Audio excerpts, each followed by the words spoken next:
Hey guys, I'm Morthadon, and we are back for Made in Abyss Season 2, Episode 7. So, last time on Made in Abyss, oh man, we had Rico step up and save the village help save the village with pretty good strategy on defeating the creature that she had just encountered for the first time. So, I like seeing that kind of stuff. I love strategists in TV shows. I love seeing them work and everything. So if she's kind of heading towards that route where maybe she's not the strongest character physically, if she can be the one to kind of come up with the plans of attack and everything, I think it'll be pretty neat. Which she has done a bit of already, and seeing it last episode again was great. So we also have a story time this episode. I think it seems like Voiko is going to be going into all that transpired. So I am super excited for that. And she keeps mentioning this Iram Yui, so I guess we're going to have to see what that is about too. She mentioned it like 3 or 4 times at the end of the last episode. So yeah, I'm just extremely excited. So let's just start, shall we? All right, we're going to start here in 5, 4, 3, 2, 1, now.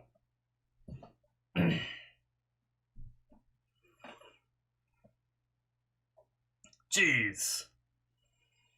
Well.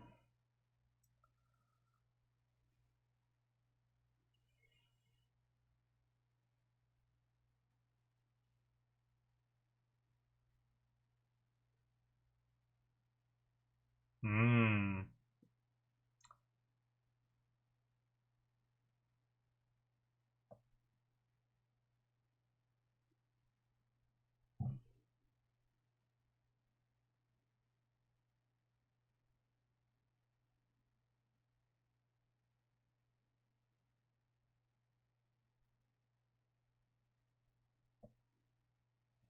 Interesting. So they want to know more about the outsiders, whereas the outsiders want to know more about this place.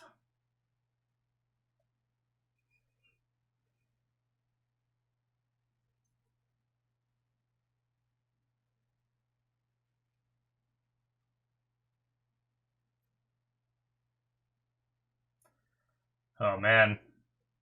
Wait, are we not getting an opening? Ooh.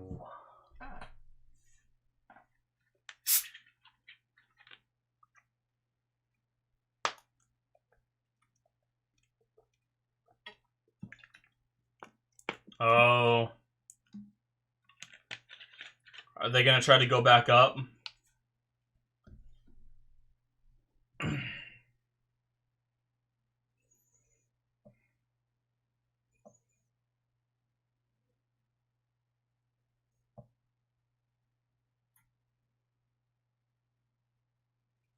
Oh, only some of them went up. Oh, fuck. After a few hours it came back? Jeez.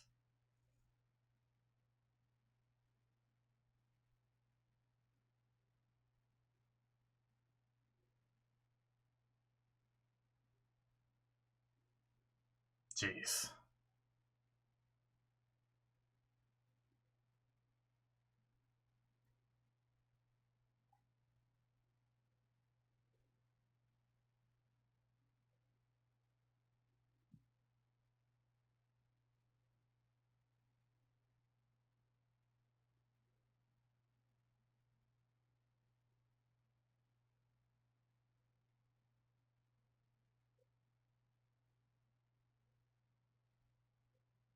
So did they just think this is the deepest layer? The deepest point?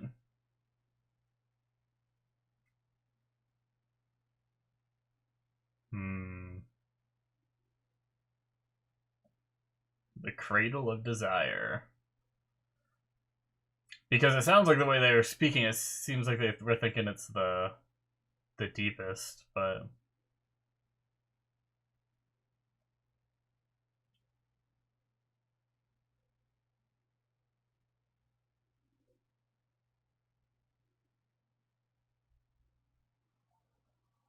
hmm.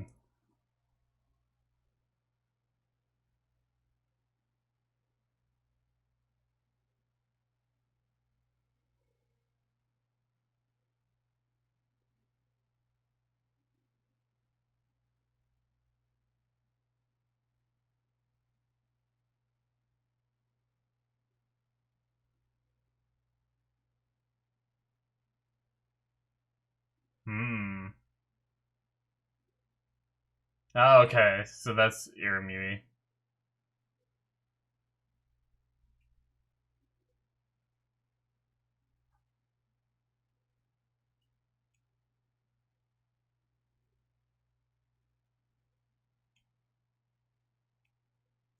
She's learning their language.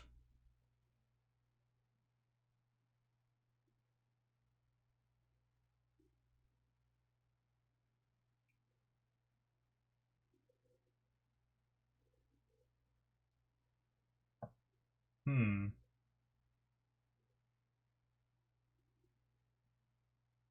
Oh.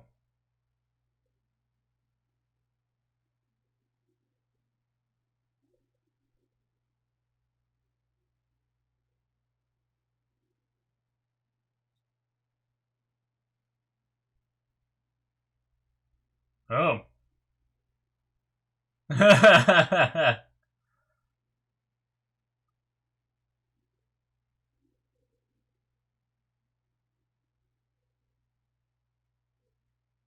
Oh.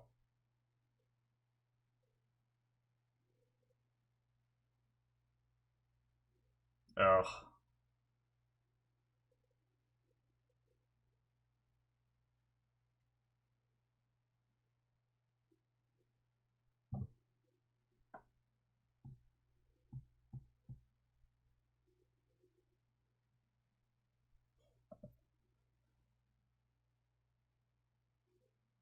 Smart. Very smart.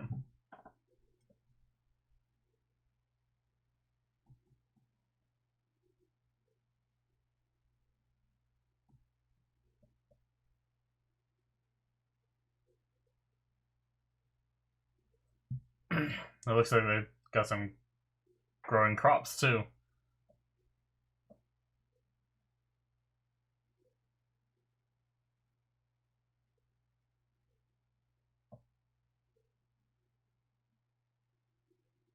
Damn.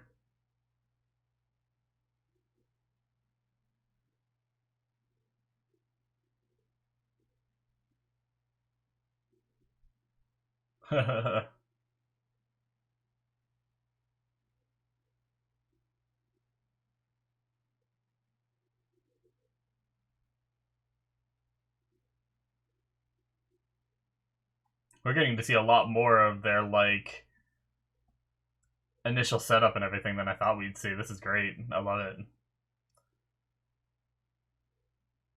I love seeing them go after the like bare necessities to be able to live here. Yeah, definitely boil it first.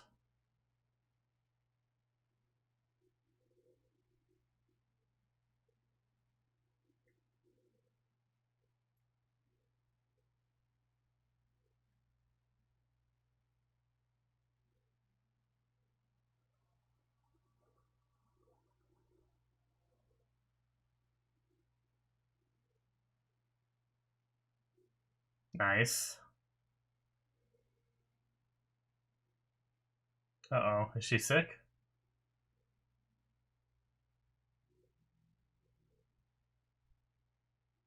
Uh-oh.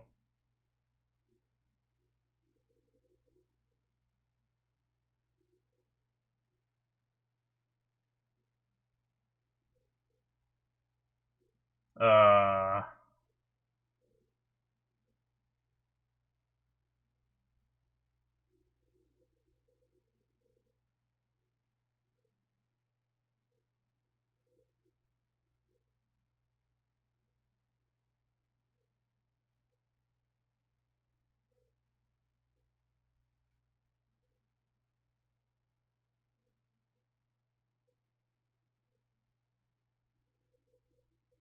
jeez.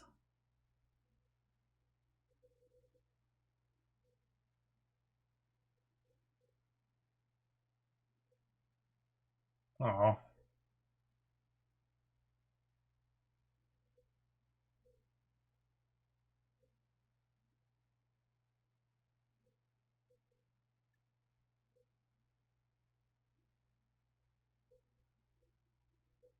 Oh.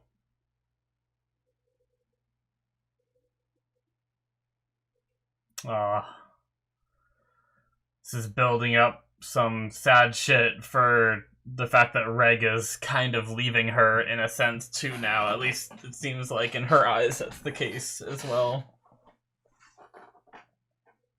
Assuming that she is the entity that we saw in the present.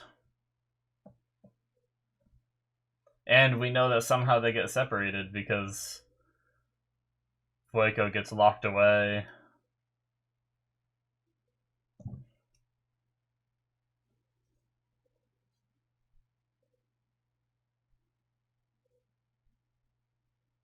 Uh-oh.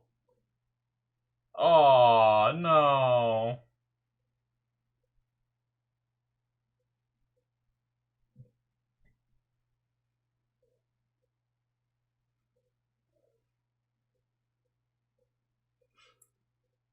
A necklace. Was she still wearing... I feel like I've seen that before. Was she still wearing that in the present? I can't remember. Or did I see it in, like, the opening or something?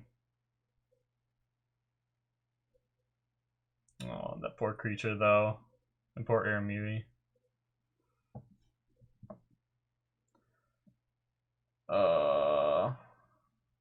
She's sick, isn't she? Ugh. Oh, fuck. Some kind of creature down here. Oh, no. Is it in the water? Survive the boiling, maybe?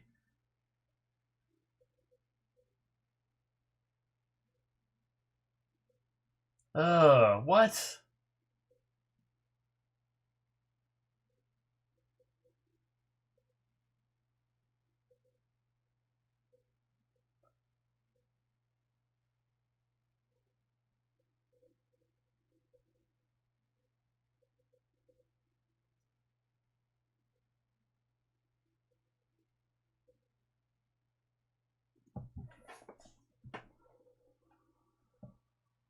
Jeez. They almost look like the curvature.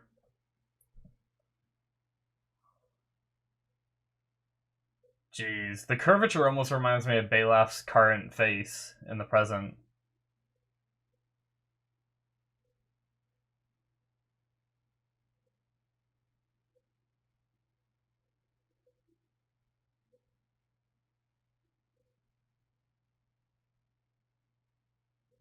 Shit.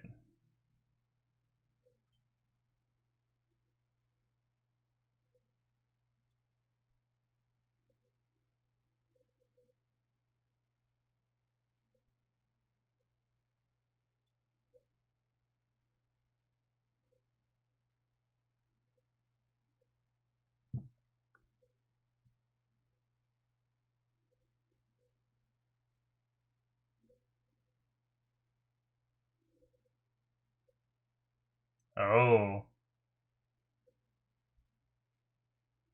We've seen that before, haven't we? Man, my memory is so bad.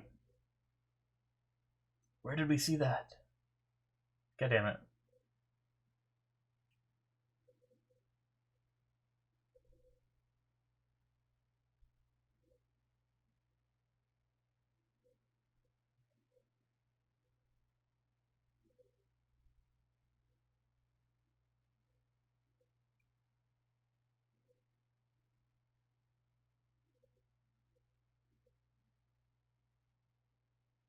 He still drinks it.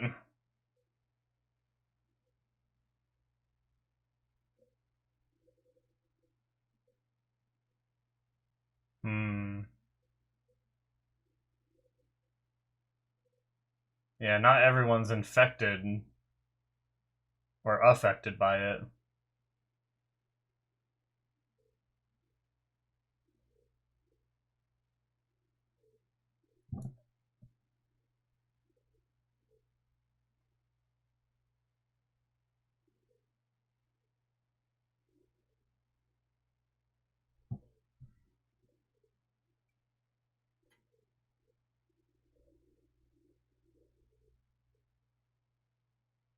Huh.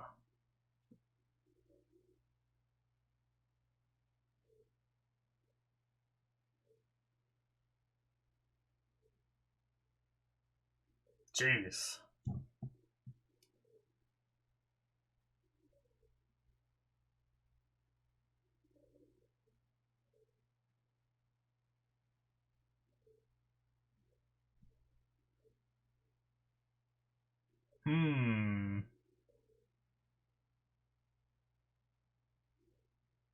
Interesting.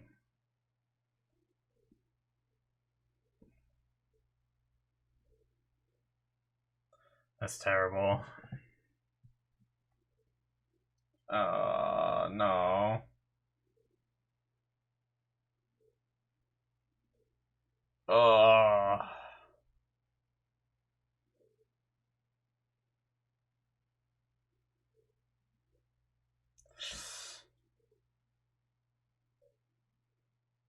This wasn't as fun of a story as I hoped it'd be.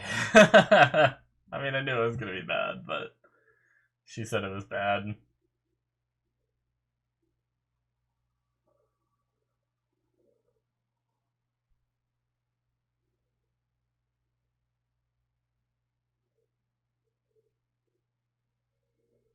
Okay.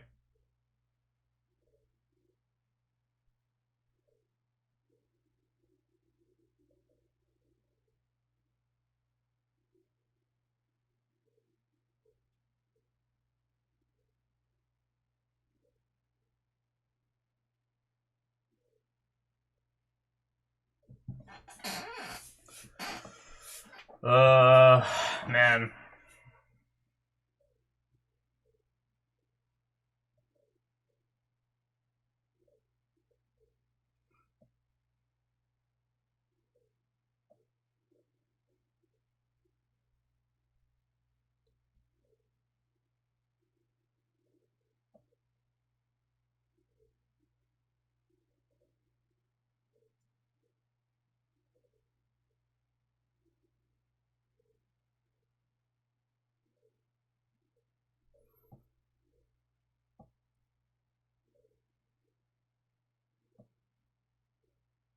Is she all better?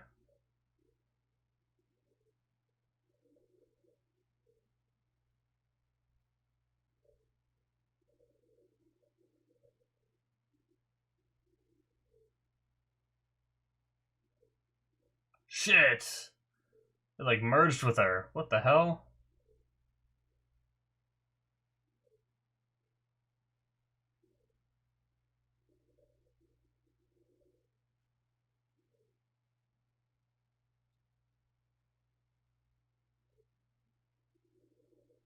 Hmm.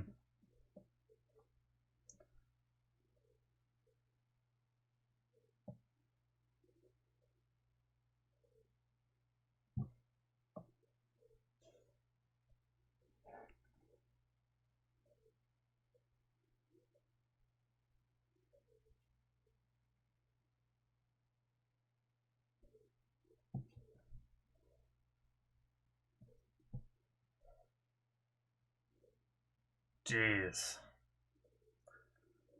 So a lot of the original people just died. They didn't get turned into the hollows. Oh, fuck.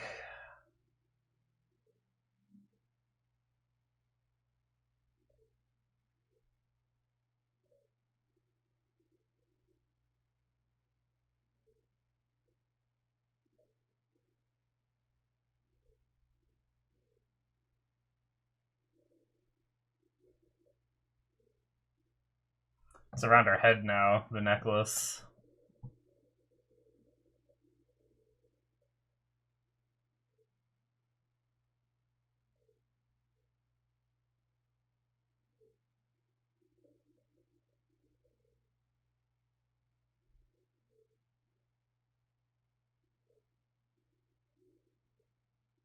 Hmm.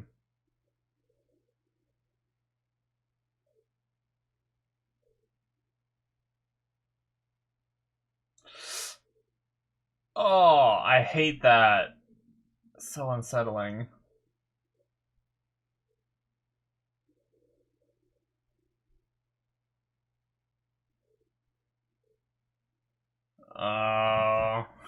Her wish was to be able to have a baby, and she like, brought back the thing that died. Uh...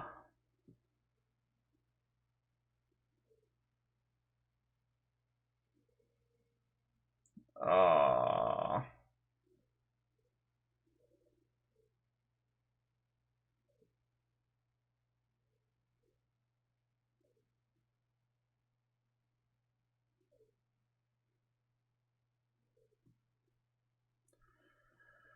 Uh...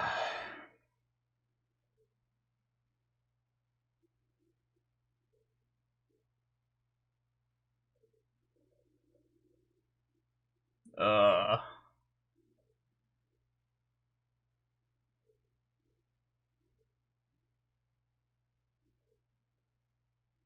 Jesus Christ, guys. What the hell?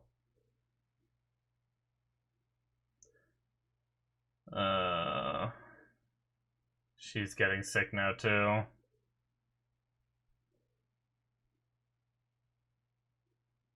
Obviously, she knows she's... We know she's alive in the present.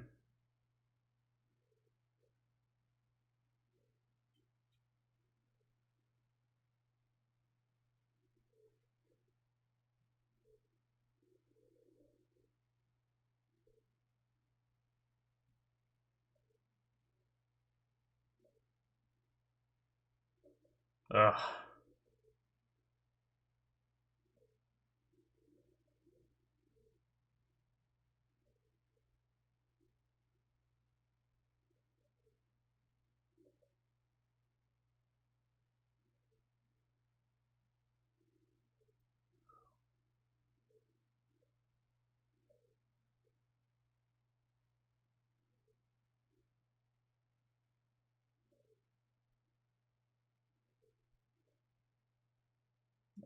What is she eating?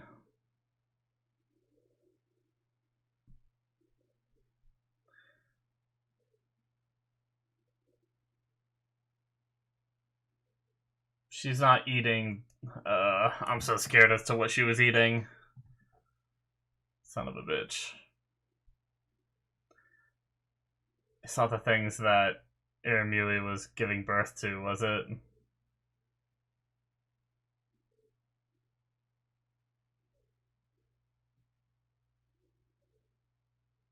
Or is it the other people?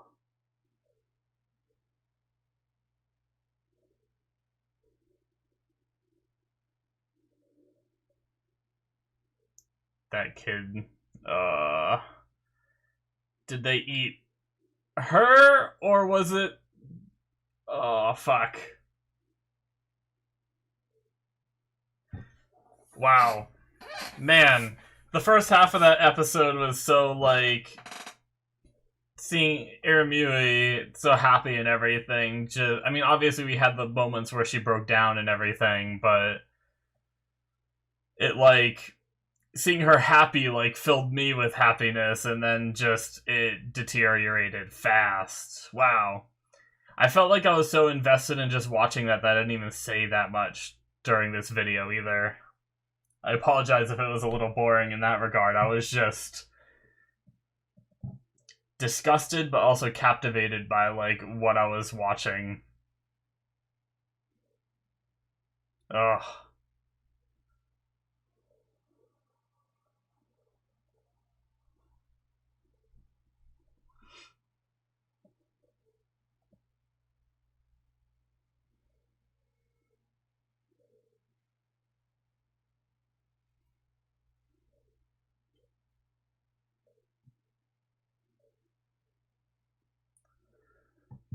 I am, like,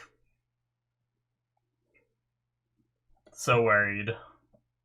It's crazy how Irimui gets to the point where she is now, or at least I assume she is now in the present, but anyway, that is it, guys, for episode 7. Jeez. Whew. Okay, well, that episode happened, but I feel so bad for Irimui. Like, I mean, I feel bad for Vueko, too, but just those screams from her were so they were too well voice acted, because, like, that shit gave me like chills to the bone and just like unsettled me so much just hearing that. Oh man. But yeah, we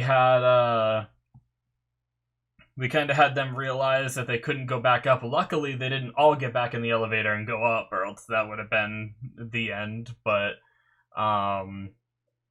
those poor two people that went in and went back up, they learned very quickly that they can't go back up.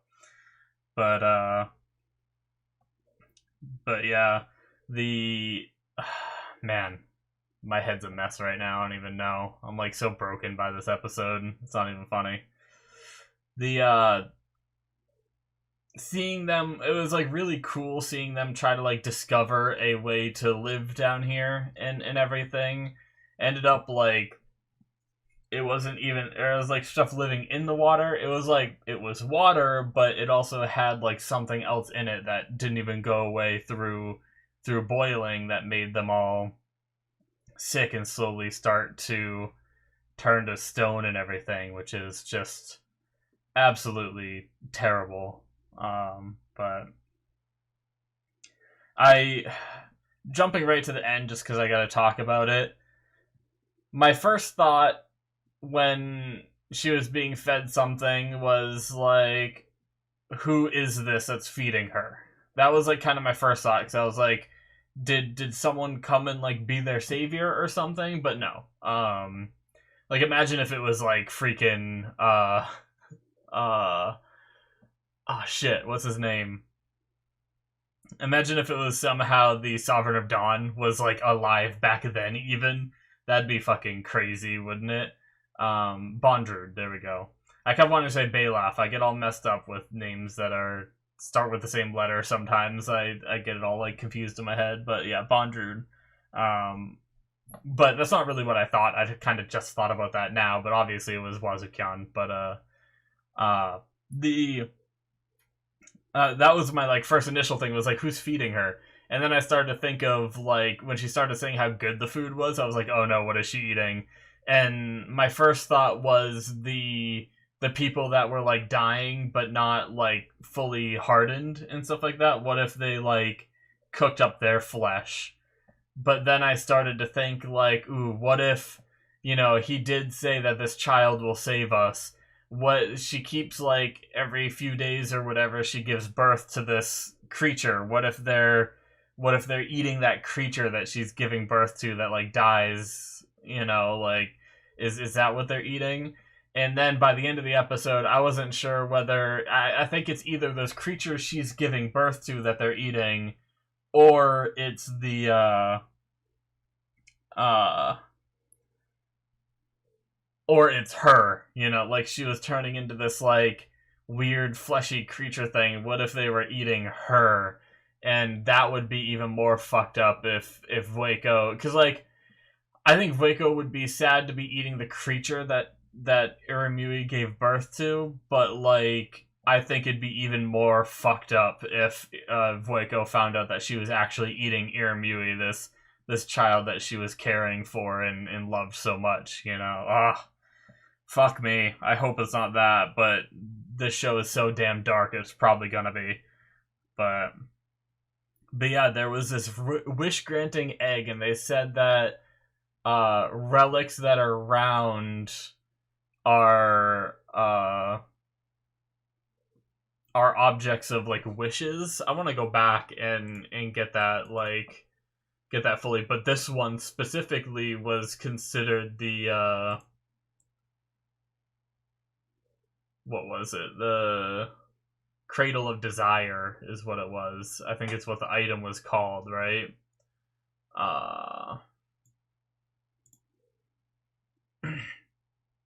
Let's see, I think I'm right at the point where they talk about it.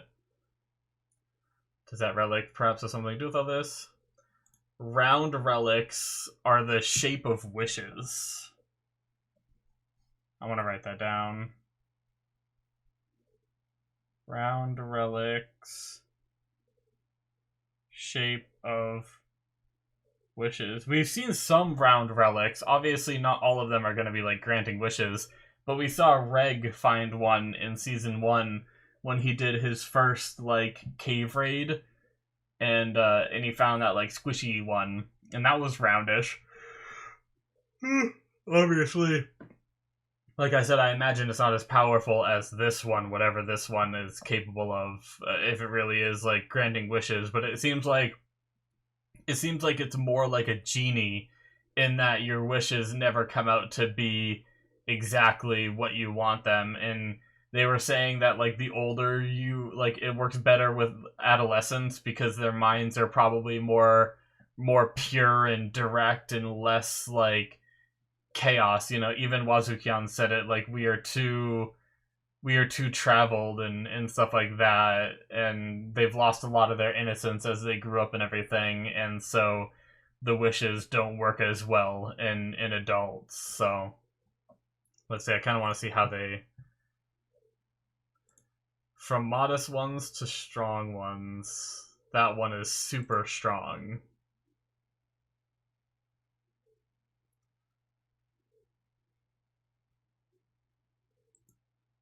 Not just any kind of wish. That is a cradle of desire. To put it in your way of speaking, it's a wish-granting egg. Okay. Should not touch it directly, okay? If you get swallowed up and your wish dissipates, you'll become like that. Damn.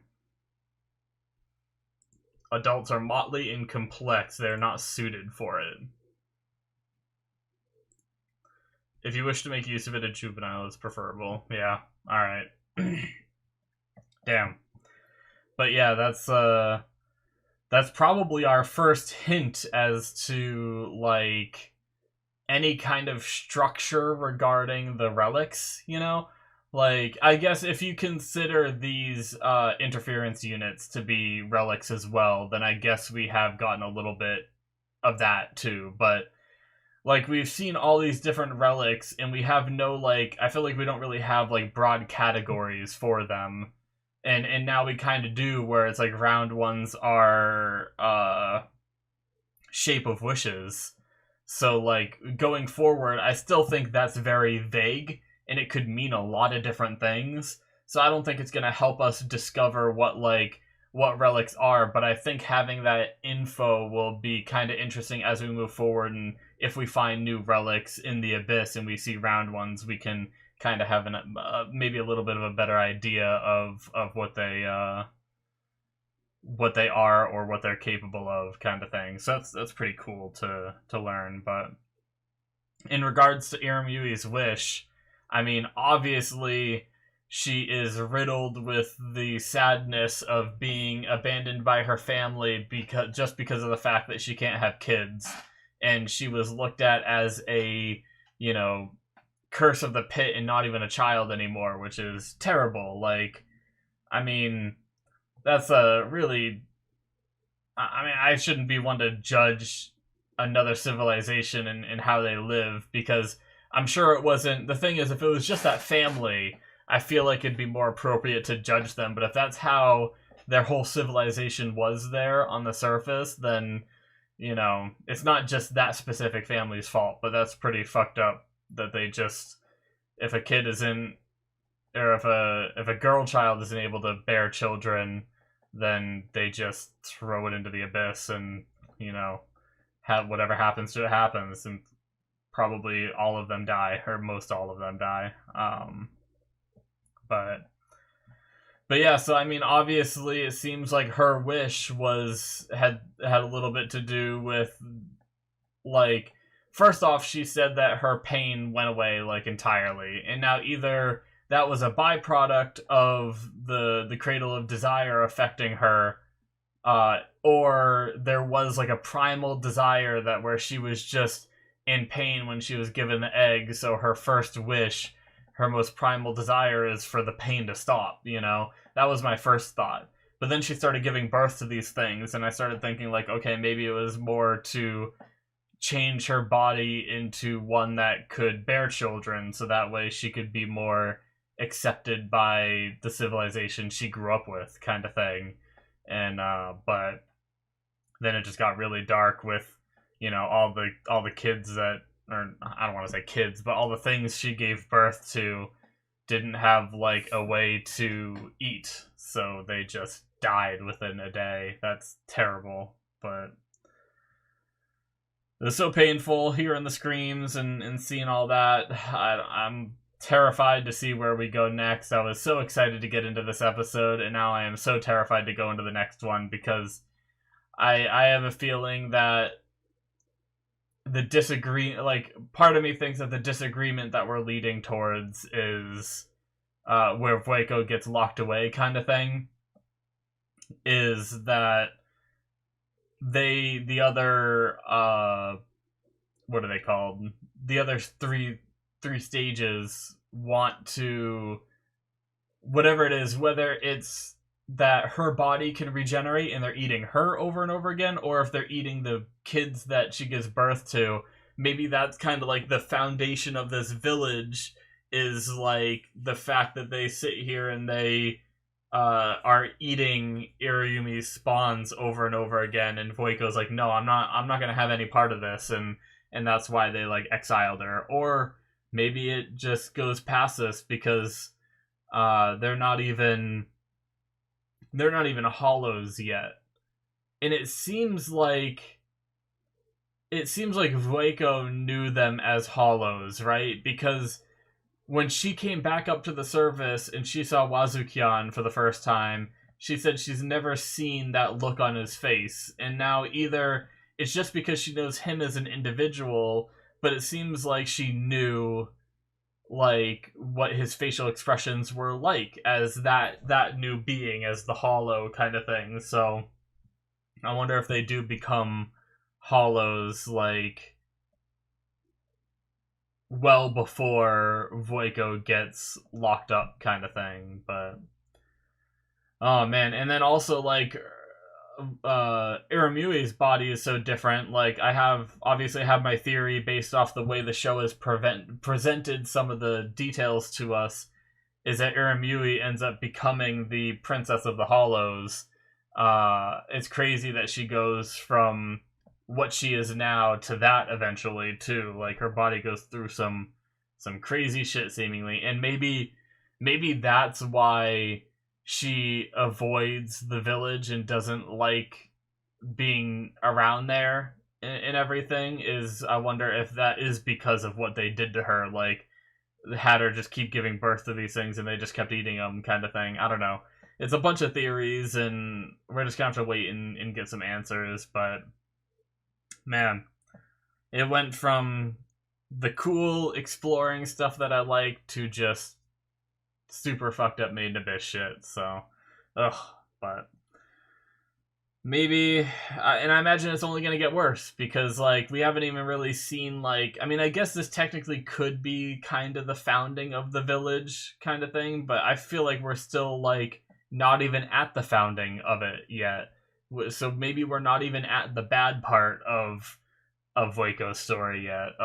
But anyways, guys, that's going to be it for me. Thanks so much for watching. Hopefully you enjoyed me suffering through this episode. I'm sure you did. But yeah, make sure you hit that subscribe button if you enjoyed. Check out my Patreon if you want to see more content from me. There's other shows. There's early access for other shows. Patreon exclusives, all that good stuff. Check all that out if you're interested. Link in the description, or it should be popping up on the screen. I'll see you guys in my future reactions. Bye-bye.